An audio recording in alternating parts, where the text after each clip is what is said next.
Grumpy old man.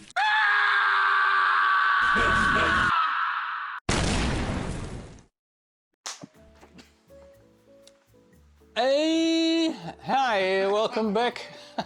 Welcome back to the Grumpy Old Man, talking about, well, about everything I think. But today we're doing something special.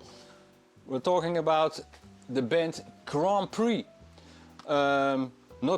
So if you are in a little bit of confusion now, we're not talking about Max Verstappen.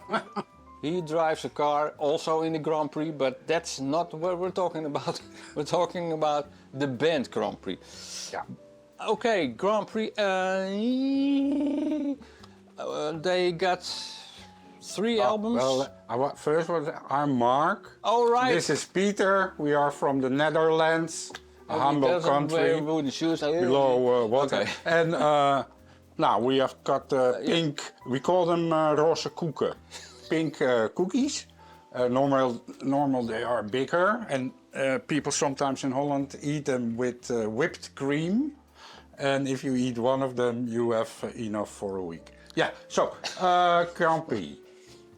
Do you remember when you first heard Grand Prix? No. Me neither. Right.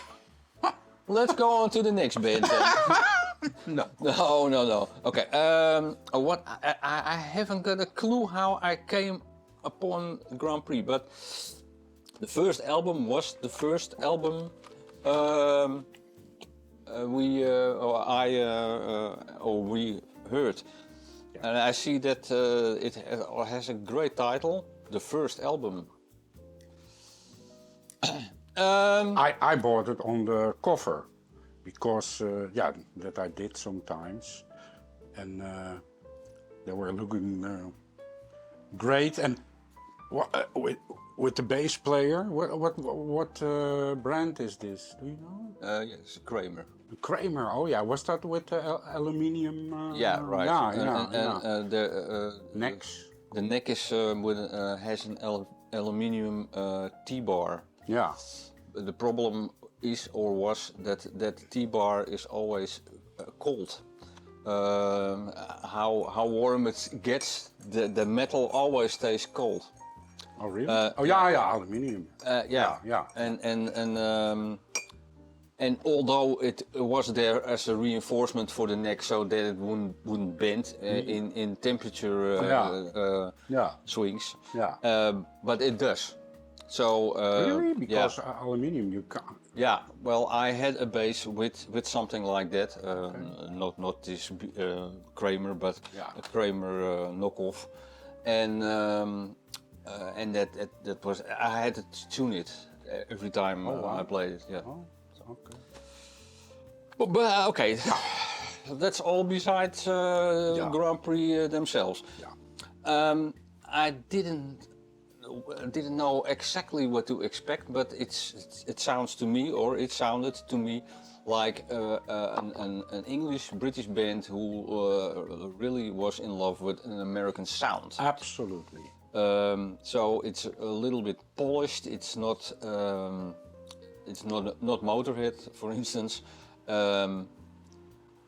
but it sounded really good. I thought it was a really nice album, the first album. Yeah. Yeah, and that is the thing with a lot of British bands who want to sound like AOR, like American. They just not achieve it, and that's a positive thing for me. You can, most of the time you still can hear it's a British band, and I love British music. You instantly, the atmosphere is always nice, and you hear that it's British, and I love the, anyway, what I also want to show is, yeah, with this cover. Now I talk about it now with the cover. I used to have a pile of LPs in my little room, and we had a cat. And one time I came into my room and I saw the cat sitting on my LPs, and So a lot of LPs from me is damaged on the top side, and later I bought the plastic covers, but we have to take them off because otherwise you see a mirror. But anyway, yeah, and I especially loved the two first songs. I think the bass player, he is very playful. That's also a thing, maybe also from a lot of the 70s bands, that the bass guitar have a lot of room to play. And later the bass became more functional, I think, in songs, but this player is all over the place. And I also love the two songs. They have like a crossfade, and then the second song, it's great because the chorus, they really play more quietly but very playful. It has a little bit of a reggae almost touch. I'm not really into reggae, but that I love. And the drummer also great. Nah, everything a good band. Yeah, I just know. Well, I already knew that, but the drummer is Andy Byron. Yeah. That's also the drummer from Dirty Tricks, and that was another great British hard rock band. Maybe we can talk about them in another episode. And the vocalist is Bernie Shaw. I don't know what he did after this, or before this, but it's also maybe he was in Uriah. I don't. No, well, I'm not sure. I don't want to give false information. But anyway, and that's a bit of compact songs, not too long. But I think on their song "Which Way the Wind Blows," you can already hear a hint from their second album, where they're gonna develop to, because it's a much bigger song with a few time changes and a little bit more symphonic, even.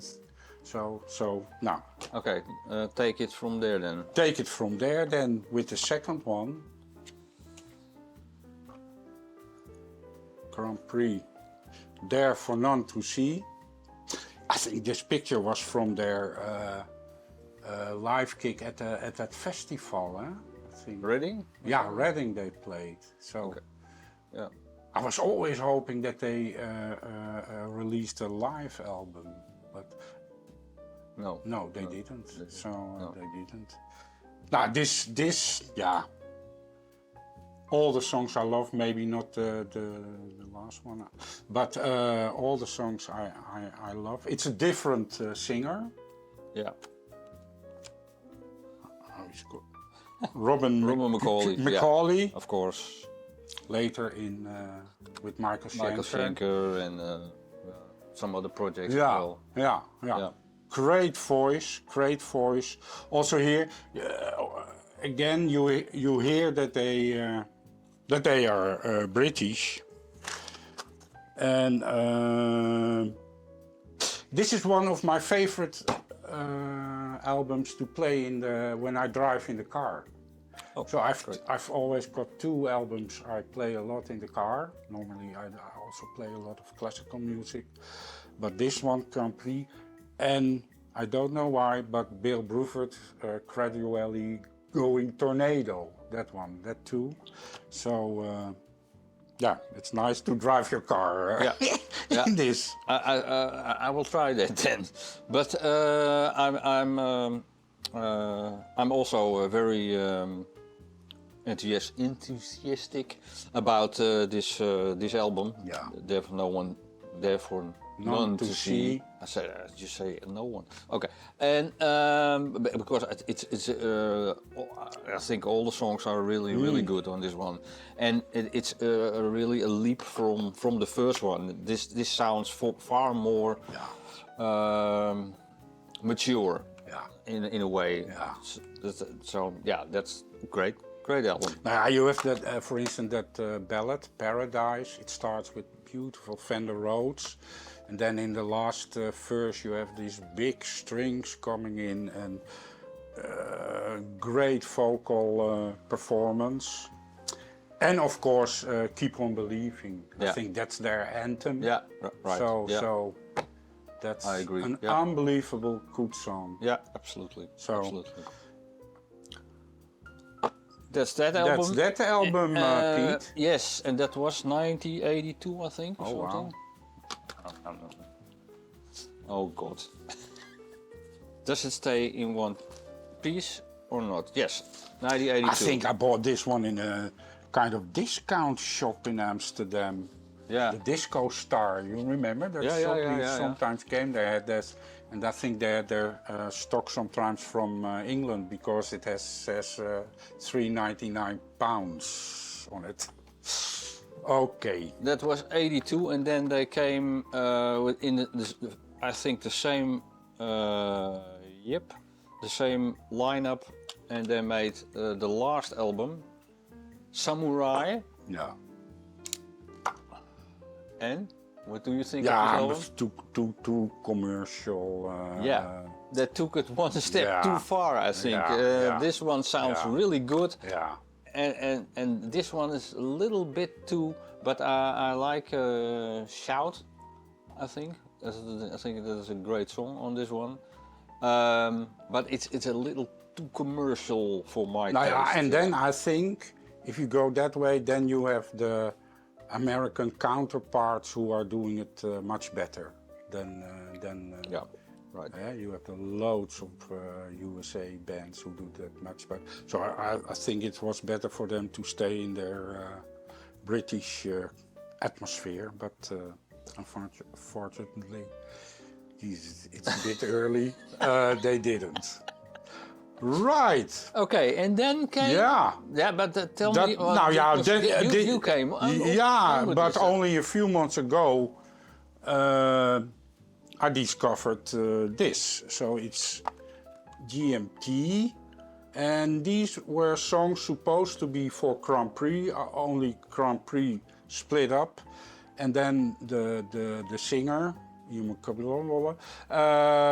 went on to play with Chris Glenn. We know, of course, from the sensational Alex Harvey band, and Michael Schenker. The first album from Michael Schenker was with Mo Foster and Simon Phillips. Wow. Anyway, and to my big surprise, with Phil Taylor from Motorhead. He's playing on this, and Phil Taylor is playing then on electronic drums. I don't know. Maybe they've put it really together in the studio. It doesn't sound like Phil Taylor at all, and it's too much for me. A bit too much stadium rock, too big, and the production also. But you can hear that the songs were supposed to be for Grand Prix. Yeah, right. Yeah, you told me you got the CD and said, oh, it is GMT. Yeah. And there's another English band called GMT with the guy from Gillen. The bass player?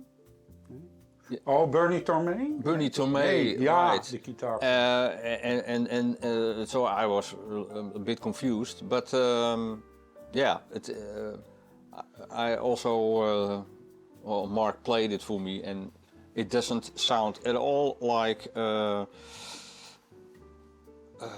that Phil Taylor played really drums on this one. No. I think they programmed the drums and put his name on it, but. It sounds okay. It's a continuation from the Samurai album, sort of, and yeah, great. But yeah, that's the short but sweet history of Grand Prix, I think. Yeah, So- we didn't see them live, and It's a pity, huh? I had some live recordings at one point, but I don't know if I still got them.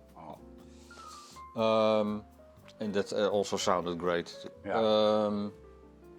Yeah. Yeah. Well, That's it? yeah, that's it. Yeah, you have those bands, and then we have a pile of albums, and but these unfortunately only two first LP's. But I must say, this one especially, There for None to See, play it, and for us it's in our heart. Yeah, right. Okay. Okay, that's it for this episode. If Yes. you like this kind of content, please like and subscribe. And we hope to see you in the next one. Thanks for watching. Me too. Bye bye. Bye.